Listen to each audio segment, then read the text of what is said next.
often forget or are unwilling to ask questions verbally. And so what I've done here is I pose a question to the students in a survey at the beginning of the semester. My students are taking it today, in fact. And the question is this. When I have questions in class, I am comfortable asking them verbally. And you could think how you might answer this. But I found it at my class, and you can see here at the top that for the male students, about half say they're comfortable and half are not. But for the female students, less than 30% are comfortable asking a verbal question in class. And 34% are deadly fearful of asking questions in class. I've been teaching for 38 years, and I didn't know this. I just lectured and I assumed everybody's willing to participate, but the reality is that in particularly these intro courses, if you're a student, a first-generation student, you're at school. I went to a small school, and I did not feel like I belonged there. I certainly wasn't willing to ask a question in class for fear of looking stupid. So if I just teach in the traditional way, I create an uneven playing field where not everyone's willing to participate at the same level. And more than that, here, for the students who are not native English speaking, almost half of them are just very uncomfortable asking a verbal question in class. So I didn't know that before, but these surveys show that there's a clear distinction here between those who are more male and English speaking are going to be more comfortable asking questions than others. And on top of that, not a lot of students ask verbal questions for lots of reasons in class. So this button in the ecosystem lets the students pose a question during class. And on the right here, they can pose the question and they submit it, and then I or my teaching assistant, if I have one, or other students can answer the question. But you can choose to pose that question anonymously. And the value of that is phenomenal. Last semester in my class, actually this is 2 semesters ago, I had 413 questions submitted. Last semester I had 550 questions submitted. It's sobering to me to understand that the previous 38 years I taught, I might have had 10 questions, verbal questions. And I've been confusing all these years and didn't know it. Here I'm getting lots of questions submitted, and the other big news is that the female students are asking as many questions more questions per capita than the rest of the students. Students from English is not a native language are asking as many questions as the rest of the students. For me, this is victory by itself. You're not only getting more participation, more students are asking questions and fearlessly asking dumb questions. But the groups that spoke to being fearful are participating in at a high level. So it's changed the dynamic in my class. I teach a science class where I want people to be able to walk away and talk about climate science. Well, yes, they can ask the dumb questions, and yes, you will get dumb questions, but they're participating. And this, for me, is a good thing to do. So on top of that, I'm able to mine the data coming out of my classes. And from this ecosystem, I can just download these CSV files and go to town through whatever statistical packages I particularly want to do. And I've done that over this past summer with data from the previous 6 semesters. And you can see this, this many students in my class. And I didn't teach every semester. Other instructors taught other semesters. And on the right, it's just sort of the number of activities that I posed to the students during each of those semesters. So it just gives you a sense for how I am conducting my class. And remember that this is a blended course.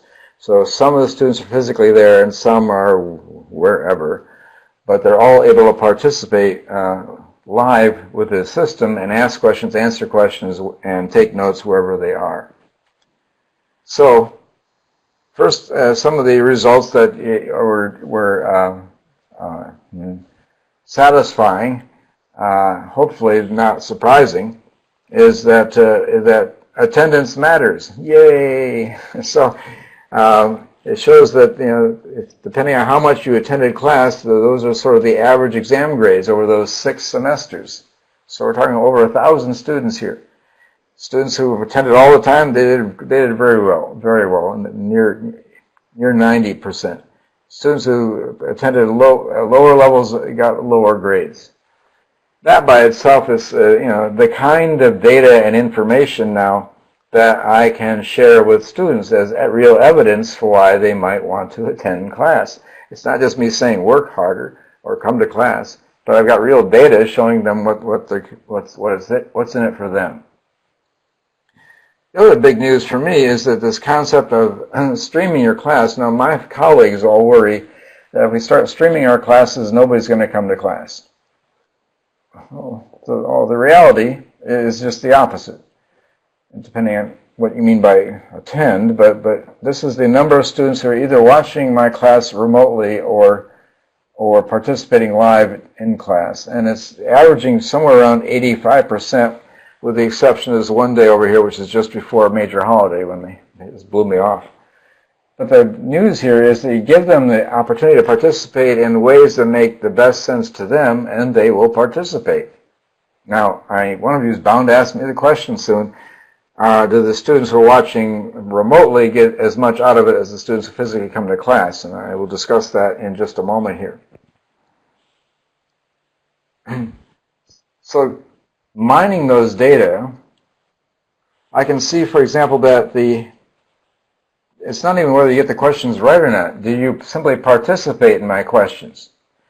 And the students who participated in more than 60% of my questions, they got grades above 80. Students who participated in a low number here got lower grades. So again, there is value to the student participating, and these data that you would have from your own class, then you could use as evidence and feedback to the students about what's in it for you. Why should you participate more? Well, it comes down to participation leads to more points for you in your grade. And this is sort of one of these duh results, but basically, if they're getting the questions right during class, they're probably going to do well on the exam. Duh. My students got more than 60% of the questions right. They averaged 93 on the exam. If they got less than 30% right, they're averaged about 68. They fail, or close to fail. So again, this helps me with my, being a meteorologist, with my forecasting of student success, because if you're getting the questions wrong during class, there's a higher probability they're going to do poorly on the exams. And these are the students that I can now offer some more advice to. But it does turn out that, and this is a complicated graph, I apologize, live streaming is I worry, though, that live streaming might be a detriment to some, even, well, I can argue either side here. For one, the live streaming means attendance will be higher. Definitely. Students who otherwise would blow off class are at least able to participate at some level. But, which hopefully you can see in this graph, and I'll point out some numbers here, these are the incoming grade points for students. So basically, how well have they done before my course? Grade points of less than 2.5 is considered poorly at my institution. Grade points, we go up to 4.0, and so the grade points above 3.5 are excellent. And you can see that what happens here, this is basically the percent of time students miss class. So the students with the lowest grade points miss class more than the students with a high grade point. And the students who physically come to class, the students, the highest grade point students physically come to class about 40% of the time. The students with the lower grade points come to class, less than 30% of the time or so. Unknown down here are incoming students who don't have a grade point yet. They, God bless them, behave the best of all. So there's certainly a differentiation here that you'll be able to see, but the weaker students tend to choose to either skip class more and or to watch from remotely. So this is a concern for me. Is this hybrid classroom, this blended classroom, leading to maybe some, or is it reinforcing mediocrity in our students? This is an area of research that I'm working on at the moment. This shows it a different way. The students who averaged more than 90 on my exams, they physically came to class half the time, watched from away 40% of the time, and blew me off 9%. The students who did poorly physically came to class far less, watched from away about the same, and blew class off far more. So again, these are data and evidence that I think advisors should know. The data being collected in class should be summarized and made available to advisors who could then hopefully, or instructors, whoever is going to be talking to the student about how they might change their behaviors. But you've got to have the data in order to have this more detailed conversation. And the other, this is probably not news to you either, but using that incoming grade point is a superb predictor of how students are going to do in class. This is from, again, all these semesters I've looked at.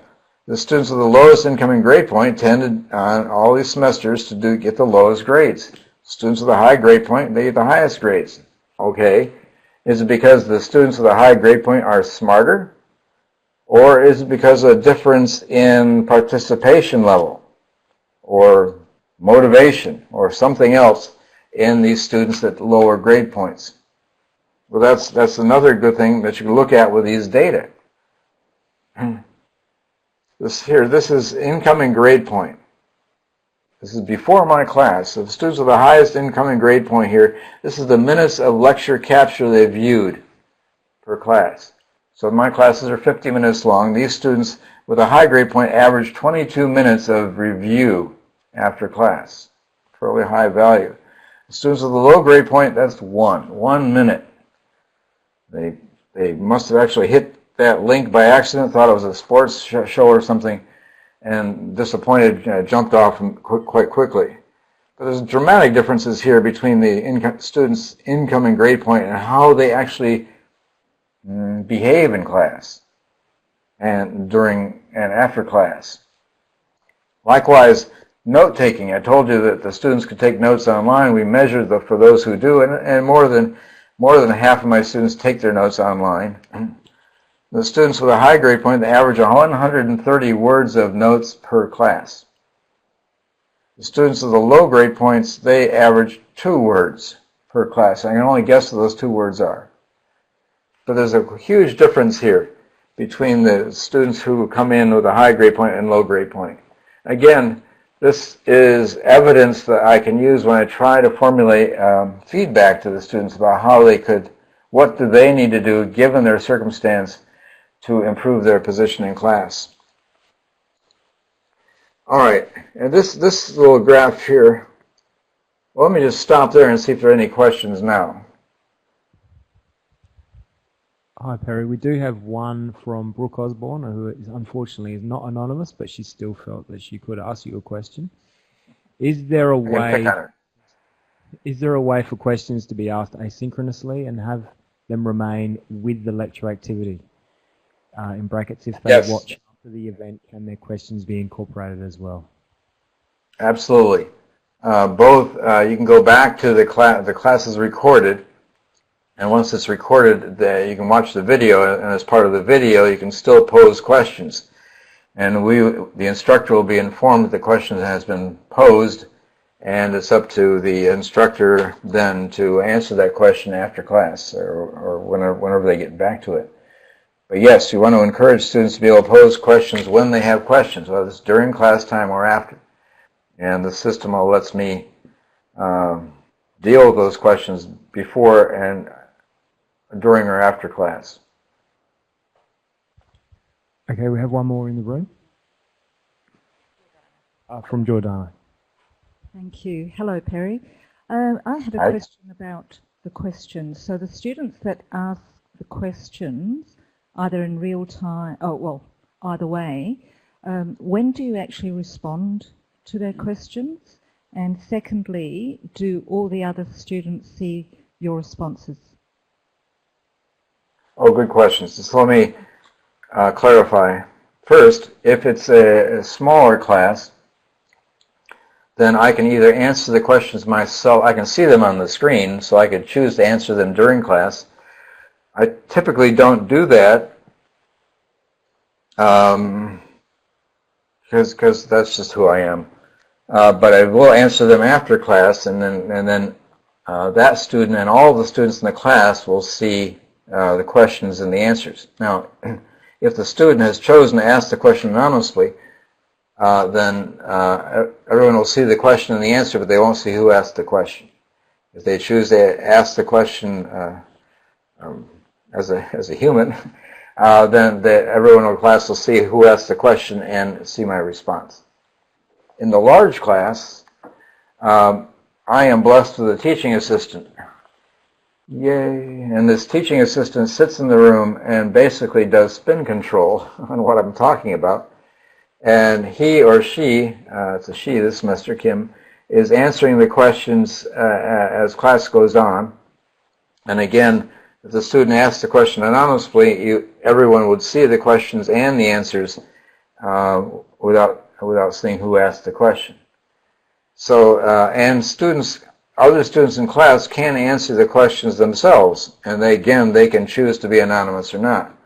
I do point out to all students that if they pose these questions, while they can choose to pose them anonymously, I as an instructor will always know who's asking the question.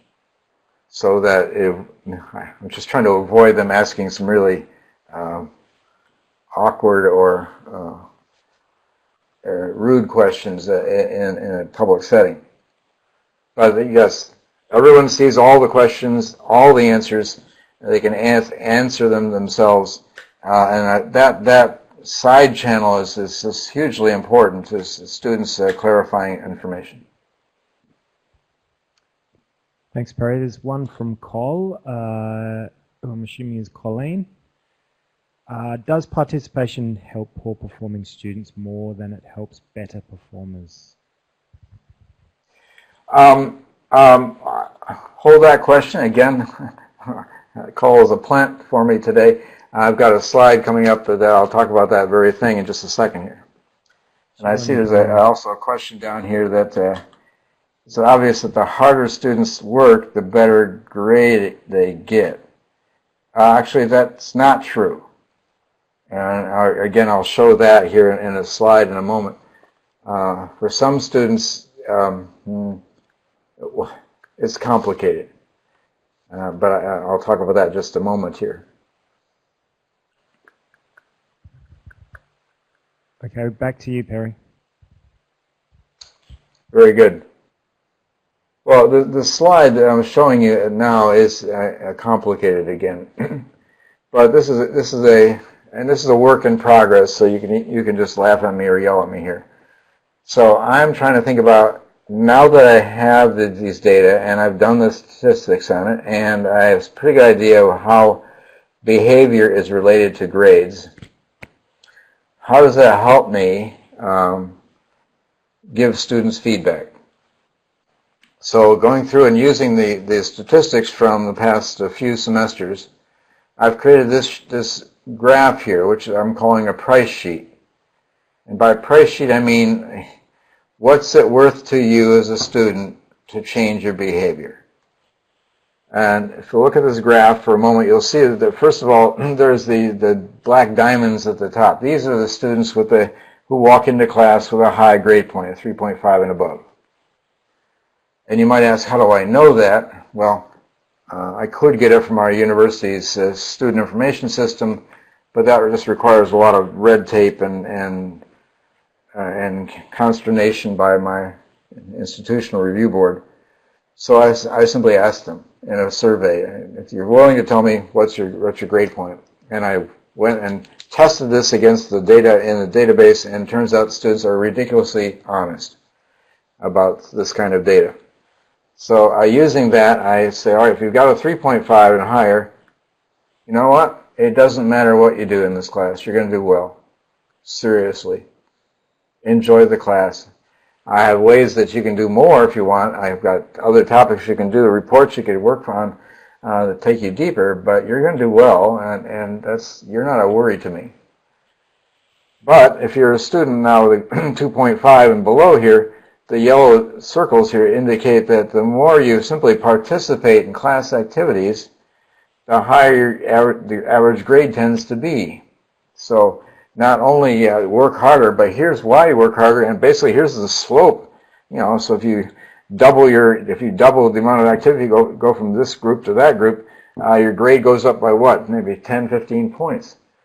So I can quantify from past experience that if you put more energy in, here's what's in it for you. And importantly here, it's showing that students who walked into remember that graph before where grade point and grades were so well related? This is showing you that if you walk into my class with that low grade point, you don't have to be there anymore. That you can climb the ladder here by following those yellow dots, and the more you put into my class, the higher the grade you're going to get in the class. So here, I would be I'm thinking what I'm going to do is send an email to each student where I know their incoming grade point, if they told me. And based on that and how they're behaving in those first 2.5 weeks, I can show them what changing their behavior is worth to them. And this is where I'm trying to build now some sort of feedback to them that would help them know that they can do better. And likewise, this is for activity participation, and other things as well. That remember that students can see my slides, and they have to manually change slides. So I measure all sorts of things, including how many of the slides that I presented did they actually view. I also measure how many seconds between when I change a slide and the student changes a slide as a measure of their attentiveness. I'm not using that here, but just looking at the slides viewed, again, you can see slopes here. So even now, even the students who came out 3.5, if they want to do really well, the more attentive they are, the more they keep up with the class, the better their grades have been in the past. All the data you have, and I'm just scratching the surface here, there's just so much data we can collect now about what students are doing during class and their behaviors. I'm really excited about how this could lead to some really better mechanisms for feeding back to the student what we expect they're going to do, how we expect they're going to do, and what they could do to improve themselves. All right, well, those are all the slides I brought with me today, so I'm wondering if there are any questions now about this last and/or advice about how to run this sort of intervention, the feedback to the students as we have more and more data about how behaviors are related to grades. I am certainly open to ideas for how to reach more students. Okay, thank you very much for that, Perry. I'll just look around the room, see if there's any questions. I think most people have had their queries dealt with during the presentation. Are there any questions in the room? And here's one. Thank you. Hi, Perry. Stuart here. I teach a lot of courses that have international students, so they're around the IT and data area. And one thing I've noticed is that they're a very kind of social group of people, and I'm impressed by how much they will help each other through parts of the course. So I'm just wondering, have you noticed participation and engagement at a group level different to individual engagement? Well, to be honest, I've not looked at that, but I'm now curious to go back and look in the data to see if that is happening and how if groups are forming and how these groups are the cohorts of groups then raising their grades. That's an excellent question. I don't know the answer to. Okay, I think Andrew Allen is currently typing a question. We'll just give him a moment. If there are any other questions in the room, I'm happy to deal with those. We'll just give Andrew a moment. Andrew asks, if there's not a quick response to questions, do students lose interest?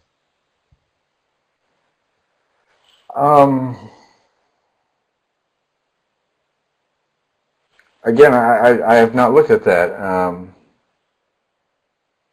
To be honest, like the large class I've got, the teaching assistants I've had are keen to answer questions quickly. So I don't think we've had that. Probably more about my graduate courses where I take my sweet time to get back and answer their questions. And I haven't really measured there whether students lose interest if you don't answer right away. Clearly, there are other parts of the system I didn't talk about. Well, yes, we can answer their questions, and you'll see the questions on the screen, and maybe some days you choose not to even look at those questions because you want to get through the material you want to cover. The other thing that students have is in that system is another button that's well, it's basically I'm confused. And the I'm confused, I call it the WTF button myself. You have no idea what the instructor is talking about. You click that button, and it does two things. One, it marks your notes about where you were confused, and it marks hence the video about where you were confused during class, so you go back and review that later. But it also sends a signal to you as the instructor. And in the front of the room, you have this meter showing how many students are confused as class is going on. Now, you might choose to ignore that, as I do, because after 38 years, I have a pretty good idea where students will be confused. Or you can at least use that after class to go back and see which slides, what part of the lecture class were the students more confused. And it can help you maybe come back and cover material in a different way later. So, but it's all about communication. You want the students to communicate to you when they have questions, what's the problem they're having, how they're answering questions, what questions. It just allows for more participation.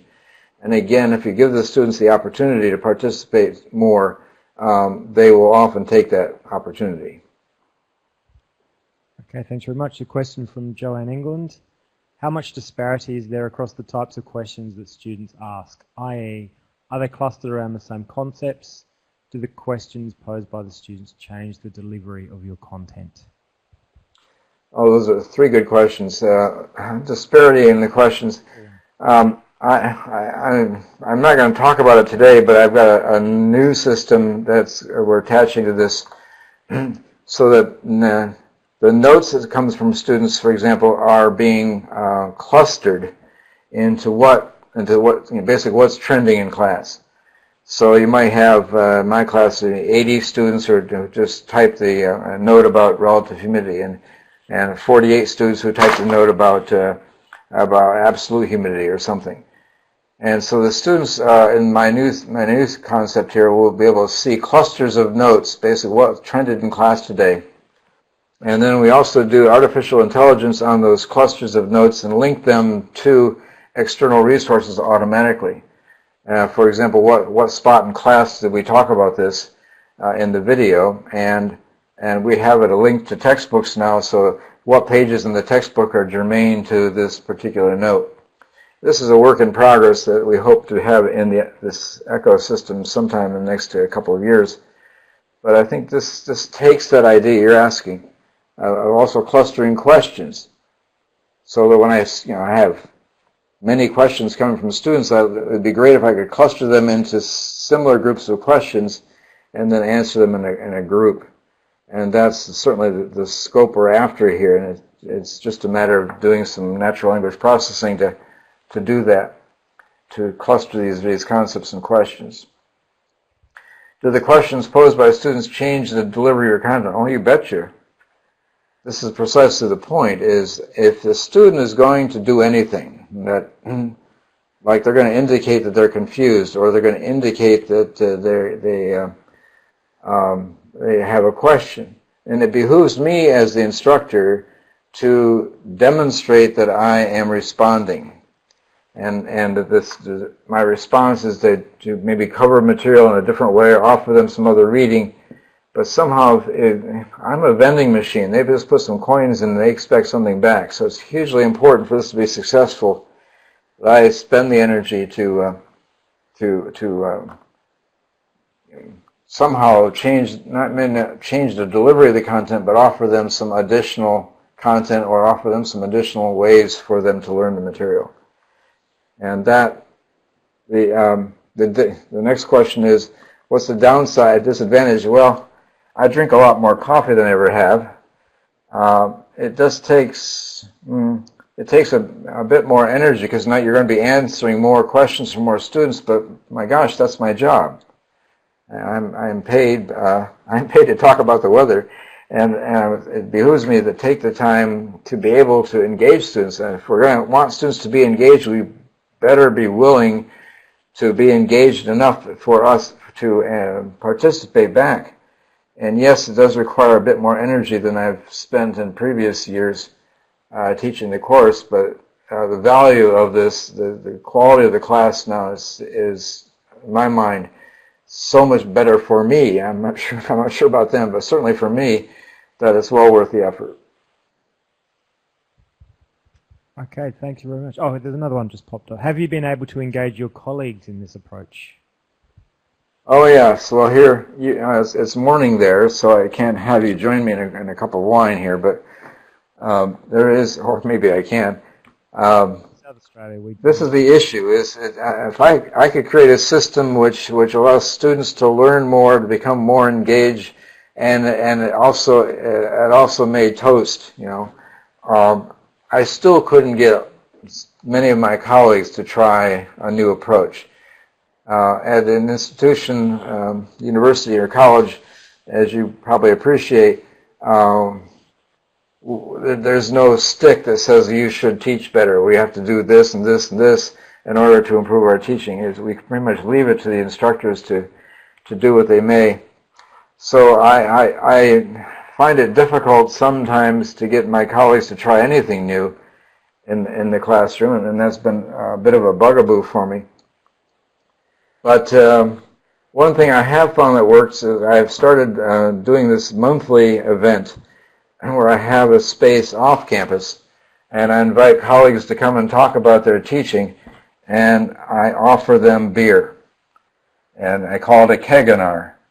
It's just a webinar with alcohol. And that, pulls people off campus. It's a more social event, and you have to create an environment like you're having here, where it's more social as well as a learning experience. And that seems to be the best way forward. That's step one. Step two is I fully intend with ECHO to create a new system that's very student-centric.